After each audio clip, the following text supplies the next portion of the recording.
방금 전에 전달된 속보입니다. 먼저 숫자 하나로 시작을 할게요. 0이라는 숫자인데요. 미국 상원이 공개한 이번 주 표결 일정에서 클래리티법이라는 이름이 등장하는 횟수입니다. 그냥 어느 한 주였다면 이렇게까지 이야기하진 않을 거예요. 이번 주는 상원이 여름 휴식에 들어가기 전 마지막 주인데요. 온코인 시장이 한 달 넘게 이 법 하나를 바라보고 있는데 정작 마지막 주 일정에서 이름이 사라진 겁니다. 근데 이 0이라는 숫자 하나가 실망만 하고 덮을 숫자는 아닙니다.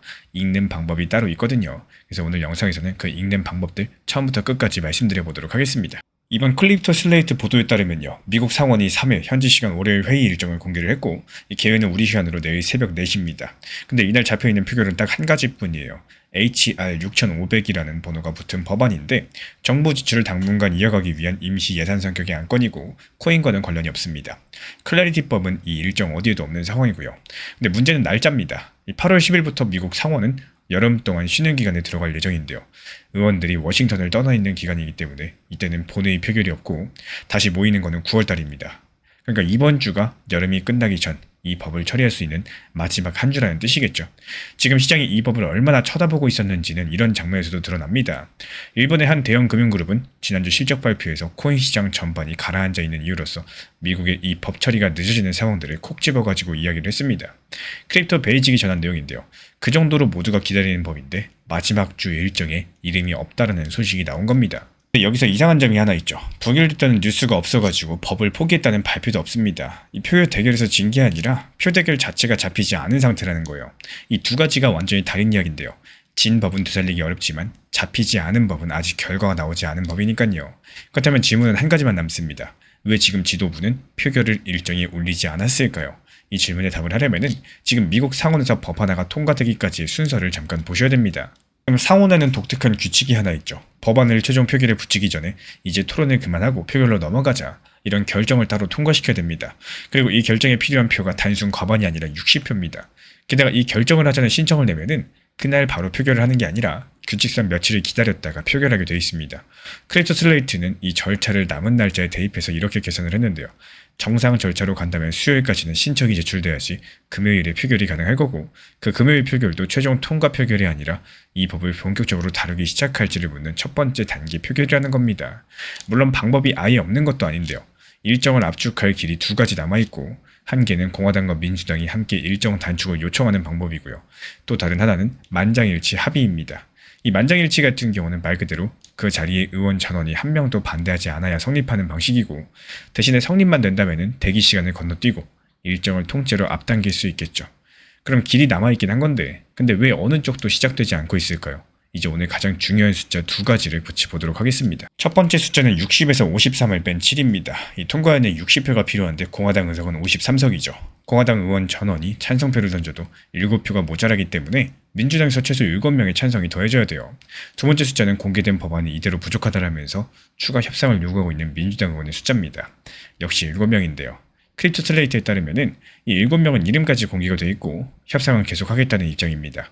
필요한 표도 7개, 아직이라고 말하는 쪽도 7개, 똑같은 숫자라는 거죠. 여기에 보도 하나를 더 놓고 보자면요. 악시오스 측에서는 상원 다수당 원내대표가 민주당 쪽 찬성이 충분히 모이는 경우에만 휴회전 절차 표결을 진행할 생각이다. 이렇게 전달을 했고 이 표가 만들어지면 올리고 만들어지지 않으면 올리지 않겠다는 뜻으로 읽히는 대목입니다. 그래서 제가 보기에 일정표의 0은요. 이 사고가 아니라 계산의 결과입니다. 오늘 표결을 올리면 오늘 60이 안 나온다는 표 계산이 일정표라는 형태로서 그대로 드러난 것에 가깝다는 거고 7명이 찬성으로 돌아서기 전에는 60이라는 숫자가 완성되지 않고요. 완성되지 않는 표결을 일정에 올리는 지도부는 없으니까요. 근데 이 해석은 거꾸로 세워볼 수도 있습니다. 이 지는 표결을 일부러 올려가지고 이 법을 그 자리에서 끝내버리는 선택지도 있었는데 지도부는 그 선택도 하지 않았습니다. 7명 역시 반대한다가 아니라 더 고치자는 쪽인데요. 그러니까 일정표의 0은요. 이 법이 끝났다는 표시가 아니라 협상이 아직 진행 중이다. 이런 표시로도 읽어볼 수가 있겠고 실망스러운 소식과 안심되는 소식이 같은 숫자 안에 함께 들어있는 셈이겠죠. 그렇다면 이 상태에서 남은 며칠은 어떻게 흘러갈 가능성이 가장 높을까요? 제가 보는 시나리오는 한 가지입니다. 이번 주 안에 최종 통과까지 가기는 어렵겠고 이 법의 최종 표결은 9월달 회기로 이어진다는 거예요. 그 근거는 세 가지입니다. 먼저 첫 번째로 날짜랑 절차의 계산인데요. 이 정상 절차의 최대치가 금요일의 첫 번째 단계 표결인데 최종 통과까지는 그 뒤로도 단계가 더 남아 있습니다. 두 번째로 필요한 마지막 7표의 주인들이 아직까지 부족하다는 입장을 공개적으로 유지하고 있습니다. 세 번째는 남아있는 빠른 길 2개가 전부 반대가 없어야지 성립하는 길인데요. 반대가 이미 공개되어 있습니다. 다만 오늘 이야기를 편하게만 듣고 끝내시면 안 되는 대목들이 있는데요. 먼저 9월달로 이어진다는 거는 이 폐기가 아니라는 뜻이지 9월 통과가 보장된다는 뜻은 아니겠죠. 협상이 길어질수록 결과는 어느 쪽으로든 열려 있고, 그리고 상원의 일정은 지도부 결정에 따라서 하루만 해도 바뀔 수 있는 문서입니다. 실제로 보도들 사이에서도 온도차가 있어요. 며칠 전에는 다수당 원내대표가 휴회 전에 토론과 표결 절차를 끝낼 시간이 부족하다, 이 점을 인정했다는 보도가 있었고, 또 최신 보도는 조건이 갖춰지면 절차 표결이 가능하다는 쪽입니다. 이 휴회가 시작되는 날짜 표현도 보도마다 조금씩 다른데요. 7명이 요구하는 수정 내용의 세부도 완전히 공개되어 있지 않습니다. 미국 상원의 휴회 전 마지막 주 일정에 클래리티법은 없었고요. 그 자리에서 코인과 무관한 임시 예산안건 하나만 잡혀 있었습니다. 이 0은 부결의 기록이 아니라 민주당 7명이 움직이기 전에는 60이 완성되지 않는다는 표 계산이 겉으로 드러난 결과에 가깝겠죠. 그래서 남은 관전 포인트는 딱 한 가지, 추가 협상을 요구하고 있는 그 7명이 이번 주 안에 찬성 쪽으로 움직이는지 여부입니다. 그럼 우리 구독자분들께 질문 하나 남겨줄게요. 이 클래리티법이란 이름, 이번 주 일정표에 다시 올라올 수 있을까요? 아니면 다음 등장은 9월이 될까요? 그 이름이 일정이 다시 뜨는 날짜를 함께 다시 영상에서 찾아뵙도록 하겠습니다. 리플 XRP 투자에 있어서 이제는 투트랙 전략이 반드시 필요해지고 있습니다. 무턱대고 몰빵하거나 반대로 또 손 놓고 기다리는 시대는 끝났어요. 첫 번째 트랙은 매달 분할 매수하시면서 시장이 빠지든 말든 일정 비중으로서 리플을 꾸준히 모아 나가시는 겁니다. 이거는 시간과 리스크를 분산할 수 있는 가장 효율적인 전략인 거고, 그리고 두 번째 트랙은 남은 현금 비중으로 알트코인 단타로서 굴려 나갑니다. 수익이 나면은 그거를 다시 리플에 재투자하시면 되는 거고, 이게 바로 수익을 만드는 순환 매수 전략이 되실 거예요. 그런데 여기서 중요한 거는 단타 하실 때 조심하셔야 되는 거예요. 단타 매매 중독되면 끝장입니다. 이 매매 중독을 절대 조심하셔야 되는 거고, 예를 들어 가지고 시장이 과열인데도 지금 아니면 기회가 없다, 이런 조급한 생각에 RSI 지표가 이미 고점인데도 불안해서 또 들어가고 결국에 수익은커녕 손실만 쌓이게 되실 겁니다. 그래서 저희 채널 차원에서는 한 가지 원칙이 있습니다. 확률이 높은 날만 진입을 하세요. 그리고 시장 전체가 과매도 구간일 때, 비트코인 기준 RSI가 바닥을 찍을 때, 그때 알트코인 중에서 최근 거래량이 급등한 종목이 과매도의 경우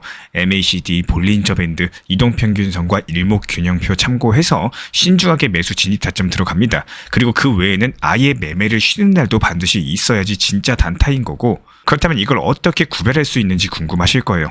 여기서 챗 GPT가 등장을 합니다. 저희는 챗 GPT를 단순한 도구로 쓰지 않습니다. GPT한테 오늘 확률 높은 진입 타이밍이냐, 이렇게 물어볼 수 있게 맞춤 프롬프트를 사용을 하는데요. 그리고 그 결과에 저의 실전 매매 노하우 30%를 덧붙여가지고 GPT 시그널을 보완합니다. 어떻게 하는지 궁금하신 분들, GPT 검색력과 활용 전략을 이용해가지고 이 두 가지를 한 방에 알려드리고 있습니다. 현재 보이시는 번호로서 리플 단타라고 문자 남겨주세요. 지금 이 영상 보신 분들에게만 오픈합니다. 그냥 GPT 쓰는 법이 아니라 투자로 연결되는 GPT 사용법 지금 바로 알려드리도록 하겠습니다.